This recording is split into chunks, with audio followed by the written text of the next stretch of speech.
কারো বিরুদ্ধে পরনিন্দা, কারো বিরুদ্ধে গীবত চর্চা, কারো বিরুদ্ধে বদনাম আপনি ততটুকুই করিয়েন যতটুকুর প্রমাণ আপনি দিতে পারবেন।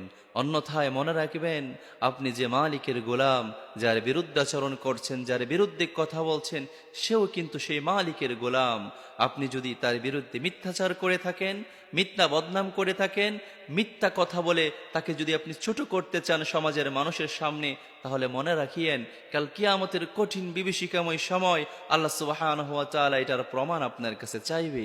সেদিন যদি আপনি প্রমাণ দিতে ব্যর্থ হন, তাহলে কিন্তু এই ছোট্ট একটি গীবত আপনাকে জাহান্নামে নিয়ে যেতে পারে। এই ছোট্ট একটি মানুষের বিরুদ্ধাচরণ আপনাকে জাহান্নামে নিয়ে যেতে পারে।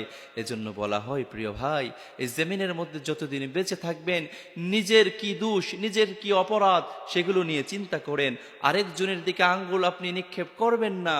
আরেকজনের দিকে যখন আপনি আঙ্গুল দেন, আপনি আপনার হাতের দিকে তাকাবেন। আপনি আরেকজনের দিকে দিয়েছেন এক আঙ্গুল, বাকি তিনটা আঙ্গুল কিন্তু আপনার দিকে ফিরে বলছে, তুই যে আব্দুর রহমান, আব্দুর রহমানকে অমুক ব্যক্তি তমুক ব্যক্তিকে খারাপ বলছিস। আরে বেটা, তুই নিজে কতটুকু ভালো, নিজে চিন্তা কর। আপনি একজন ব্যক্তিকে এক আঙ্গুল দেখিয়ে খারাপ বললেন, তো বাকি তিনটা আঙ্গুল, আপনার নিজের আঙ্গুল আপনাকে বলছে যে বেটা, তুই কেমন ভালো আমি জানি, নিজের দিকে আগে নজর দে।